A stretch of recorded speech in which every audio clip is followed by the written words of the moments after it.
it has been far too long since I've used this unit, and from how the votes are looking for the summon poll for the brand new Purgatory Meliodas banner, you guys really seem to like this unit. Also, is the forfeit?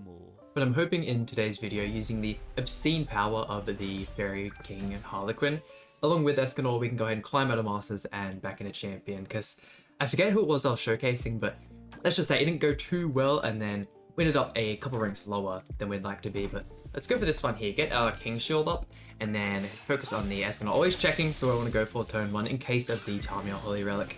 With how many banners he is, oh not Tamiya Holy Relic, Tamiya Grace, with how many banners he's been on, and with the fact that he's probably going to be on the New Year's banner as well, there's a pretty strong chance your opponent will be using him on at least one of their characters. He's probably one of the only exceptions as well as to have an association 1-6. You almost always want to go for a 6-6 association, even if they're SR or R characters. But I'm sure you guys all knew that by this point, and I was really thinking as well, would it be a good idea to do almost like a mini-series, something like that on the channel, where I go ahead and I give like 50 tips for Grand Cross, newer player edition, and kind of go through some more intermediate tips, all that kind of stuff. But let me know what you guys think of something like that. I'm hoping if we can get rid of the Merlin really early here.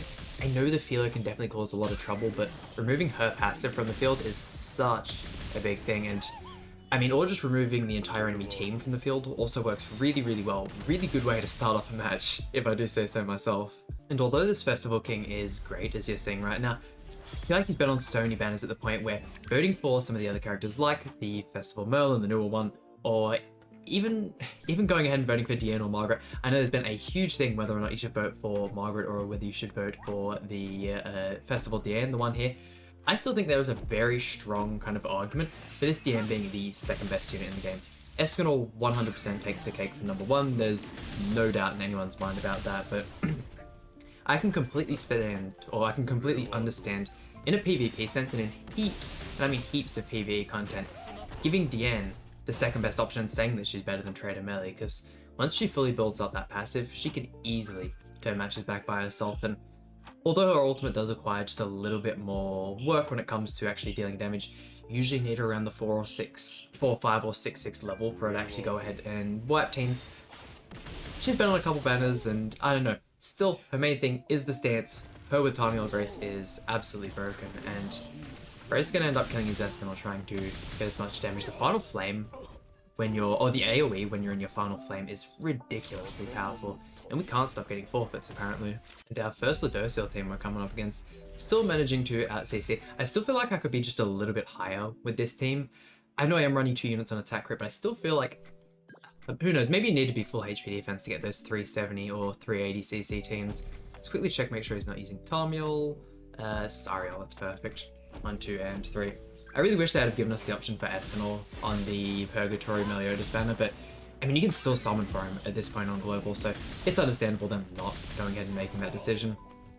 Should be enough to finish him off. Also, I think the Gother actually seems to have the Tamiel Grace instead. Man, there's the Ladurcil gone. I probably would have preferred to have kept him in the field, that way his cards can kind of fill up the opponent's hand, just waste his cards, or his space, I should say. Yeah, votes were looking alright. I've seen what before the final votes, the kind of units we were going to get in the banner.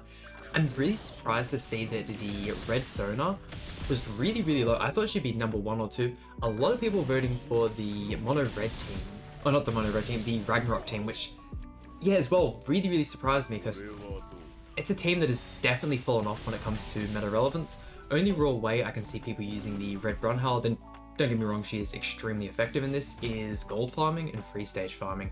Her combined with the Blue Lustfang makes a super, if not the best, free stage farming team in the game. Let's go 1 and then 2 just to kind of confirm you that I could have used an AoE, like I was saying before. It does a lot of damage. I was hoping that one would kill Gother, and then we can kind of, that's alright. Yeah, no, she's very viable there. As for voting for characters like Sigurd, I don't know, man. I'm glad to see that the Summer Deanne was very, very high up on that list, because not enough people are using her in the Founder Demon raids. Yes, very keen to see when the banner on that actually goes live. I'm guessing it's going to be about 4 or 5 days from the time this video goes live, so we'll just have to wait and see. I think this is a rematch of the same opponent. We'll just go for our same starting hand here, killing the ESCANOR first. But yeah, no, super excited. Unfortunately, we still haven't had any kit reveals, anything like that for the Meliodas. They're obviously going to keep all that kind of stuff for the day. hoping he's good. I'm not sure whether or not I'm hoping he has a passive tied into his ultimate like this ESCANOR. If he doesn't, I feel like the ESCANOR is going to simply be better. There's, you can't give that to one character. Release a new character, expect them to be on the same level, but not give them the same amount of stuff. So I feel like it's almost destined he's going to have that, which is a little unfortunate because it's simply going to make these two the best units in the game. ESCANOR already is, and there's no one to contest them at this point, whereas I'm hoping Melee can change that just a little bit. The Demon team has completely and utterly fallen off since this ESCANOR has arrived. I tried using him in yesterday's video. Man, Estarossa just got stomped every single time by that man. It is wild the kind of damage he was able to put in. This is just gonna end up in the same barn 1v1. I guess I'll just do this and then we'll get on to the next opponent again. It lasted so long. Why are you gonna make me do this again? Oh, we could have kept... Hold on, we get to keep him. I mean, he's gonna get to attack first anyways. If only I had more ult levels and I could have one more final flame. That is so unfortunate. Speed this up so much. I'm absolutely loving the Snowtime Fighting Festival, but I don't know why they don't go ahead and include it in the actual PvP matches itself. I think that would be such a cool change to go ahead and add. You definitely have no grace on you. Okay, that's weird to see. Maybe the Assault Melee has on him instead? Yeah, okay, he has the Tamil there. Well, as long as Estarossa is dead and there's no darkness in the team, even if Assault Melee gets his 3 buffs, all those shenanigans, it's not as good a team. If you're making this unit the main forefront of your team, and comparing him to ESCANOR now, it's not going to work. I'm really hoping the Purgatory Melee can be used on just as many teams as the ESCANOR as well, but only problem with that is, now hear me out, the first time that Marble dropped the festival, we all remember Lost Fame Meliodas.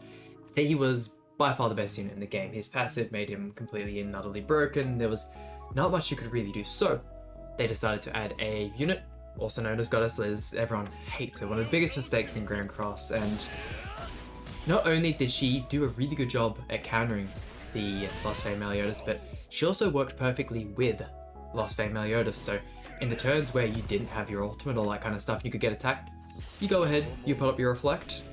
I mean, I'll just continue this conversation on to the next match, but you put your reflect up, then they couldn't use their ultimate, and then vice versa. You're waiting till someone drops their reflector. If shields up, if you throw your ultimate, you're just not going to do any damage. Stun's a thing as well, so if you can stun the melee, then use your ultimate. Or it was not a fun time. It was, I know if I'd say it was worse than the PS meta when Blue Demon Melee and Lilia initially released.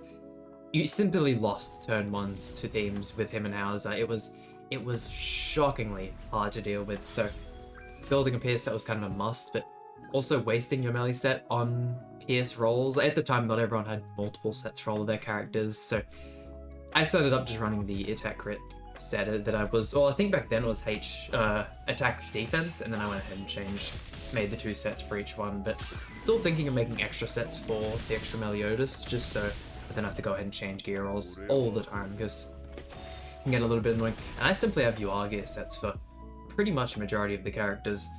3 Final Flame again, wow, the AoE card breaks through King Shield so quick. I was surprised at just how well it does. And a full hand of Ludo cards. Definitely not what we want. If we can make King survive another turn, we could just try and rush his ultimate. Could be a way to play this. If we're attacking into the DN twice though, we're going to end up getting the block effect, because I already saw she had the Charmy or Grace on them. And then an AoE card. It's going to put King real low. Is he dead? Oh wow. I mean, it clears up room for other characters. An ESCANOR AoE would be perfect. No ESCANOR AoE. Yeah, about that. So we can go this. Level 3. I'm hoping that's enough to kill Elizabeth. And I'm starting to think otherwise about that. Yeah, I should have gone for another one. That's my bad. And now he's gonna get the full heal. Ugh, I messed up. But who knows? If the other timeline, I would have gone ahead and used the level 1 AoE, and then she'd be on just a health bar you couldn't even see. So, okay, I'll take it what it is. And here's where, like I was saying before, the whole statement about DN still possibly being the second best unit in the game, you're about to see here. The Taunt, Ult Control, the amount of damage she's going to start putting out with even level 1 single target cards. Elizabeth AoE is also going to hurt a lot. Not as much as I thought. Yeah, that's you dead. Does that give us ESCANOR ultimate? I don't think we've gone ahead and used anywhere near enough cards, yeah. And that's the full heal. Yeah, I guess we can go like this if we don't kill the air, and then it's GG's, and if we do, it's our game. Yeah, bro's laughed at us. Now that we don't have the Ludo Cell Grace, not gonna be doing anywhere near as much. This would have to be full crits, and even then, yeah, bro's BM us so hard. Oh wow. There we go, that about does it for today's video. I mean, hey, look at how good the night sky looks with this kind of, as if they only do this around Christmas time. It is, man, that is so unfortunate. And why I'm sure it only takes just a little bit of time, probably a day's worth of work, to go ahead and actually have this kind of effect in the actual PvP but matches themselves, but who knows, Netmarble, they've got that reduced staff due to Origins coming out, and they don't really want to put a whole lot of money into Grand Cross. It still makes them millions each month. It's, dude, you could easily go ahead and change the sky, but once again, that just about does it for today's video. Hope you guys enjoyed it. If so, please hit the like and subscribe. It really means a lot to me, and I'll see you guys for some more Grand Cross content.